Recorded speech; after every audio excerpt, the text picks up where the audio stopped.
Today, we're looking at something really fascinating at the crossroads of art and AI. It's a project by Dominik Mahnič. Picture this. A traditional gouache painting done on plein air, painted outside, right from looking at the scene. Right, very classic approach. But here's the twist. It's not just a painting, it's also, believe it or not, a data set designed to train an artificial intelligence. And the technical side is really specific. That's what makes it so interesting. Mani had this rule. Every distinct shape in the painting, it had to come from just one single brushstroke. One stroke per form, okay. Exactly. And then there's this software, a skeleton library, that basically traces those strokes and turns them into G-code. G-code. Right, that's the language machines use, like CNC machines, for precise movements. Precisely. But here's a really clever, kind of unique detail. The Z-axis. Normally that's depth, moving in and out. Here it actually maps to how wide the brushstroke is. Whoa, okay. So a thin stroke means the machine path is, shallow, and a thick stroke means it goes deeper. You got it. It's translating visual weight into spatial data for the machine. It's quite something. That is mind-bending. So it's art, but it's also a kind of blueprint, a language for an algorithm. And to really unpack this, we thought we'd use Lacan's framework. Yes, his three registers, the Immaginarno, Symbolno, and Realno. They give us a really useful lens, I think, for seeing how art transforms when it meets these kinds of algorithms. So the Immaginarno, Symbolno, Realno, could you give us the quick version of what those mean? Sure. So the Immaginarno is like our immediate raw perception. Yeah. What we see, what we feel, almost pre-language. Think images, gut feelings. Okay, the immediate hit. Then the Symbolno is how we structure that experience. Language, rules, laws, symbols, the whole system we use to make sense of things and communicate. Got it. The world of language and order. And the Realno, that's the tricky one. It's what's left over, what resists being fully captured by images or symbols, the unnameable, the bit that always escapes, kind of the raw stuff of existence. Right. So let's start with the Immaginarno, the painting itself. Black and white gouache, painted outdoors. That en plein air style feels very much about capturing that immediate, raw visual encounter, right? Before you overthink it. Exactly. It's aiming for that directness. And the rule, one brushstroke per form, you could see that as trying to find like a fundamental unit of perception, almost an idealized first mark, stripping away complexity. Like the pure form before language gets to it? Sort of, yeah. But the moment it's destined to be a data set, it jumps straight into the Symbolno.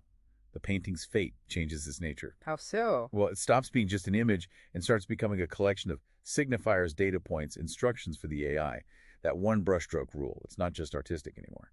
It becomes a rule for the AI, a constraint. Precisely. It's a symbolic constraint, a grammar. It tells the AI how to read the image. It's like Lacan's name of the father, imposing structure, defining the terms. So the painting becomes a language the machine has to obey. How does that technical translation work again? The skeleton thing. Yeah, the skeletonization. It's literally reducing the visual meat of the stroke to its structural bones, just the essential path.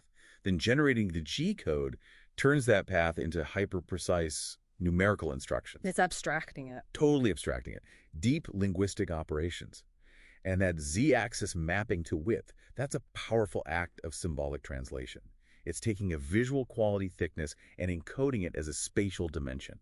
Depth becomes width, symbolically. You mentioned earlier this idea of an algorithmic murder of the thing. That sounds traumatic. What does that mean here? Well, think about the original gouache. The feel of the paint, the specific moment outdoors, the artist's gesture, all that rich, organic stuff. When it's reduced to G-code, to discrete data points... It loses something. Exactly. It creates a kind of void or lack.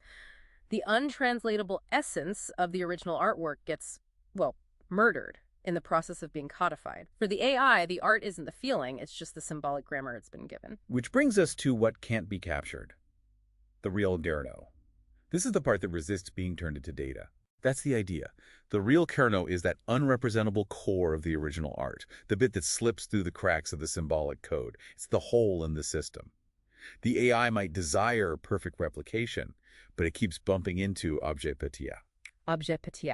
Lacan's term for the unobtainable object of desire, right? The thing you chase but never quite get. Exactly.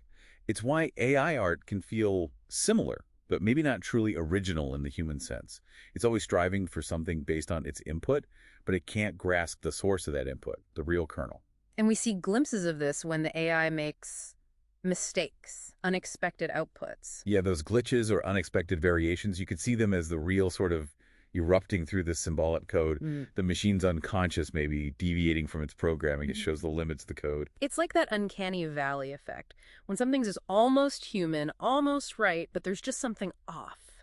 That offness signals that irreducible human element, the real, that resists perfect simulation. Mm-hmm. And that z-axis mapping. You could even read that poetically. It's like the machine trying to literally materialize the depth of its own programmed desire, chasing that original width, that original gesture, but always through this symbolic translation. So this whole project really messes with ideas of authorship, doesn't it? Who's the artist? Mani, the AI, the whole system. It absolutely does. It challenges our neat categories of subjectivity. It's almost like the human artist's unconscious, with all its drives, lacks, and desires, finds this strange echo in the coded operations, the unconscious, if you will, of the algorithm itself. Fascinating. So a final thought for you listening. Think about this. Even as technology gets better and better at simulating things, this project suggests there's always something unquantifiable, something real, that resists being fully coded. Yeah, what does that persistence of the real mean for our ideas about creativity, about what makes something truly original? And maybe even about our own desires when faced with technologies that promise perfect copies. Something to chew on. Join us next time for another deep dive.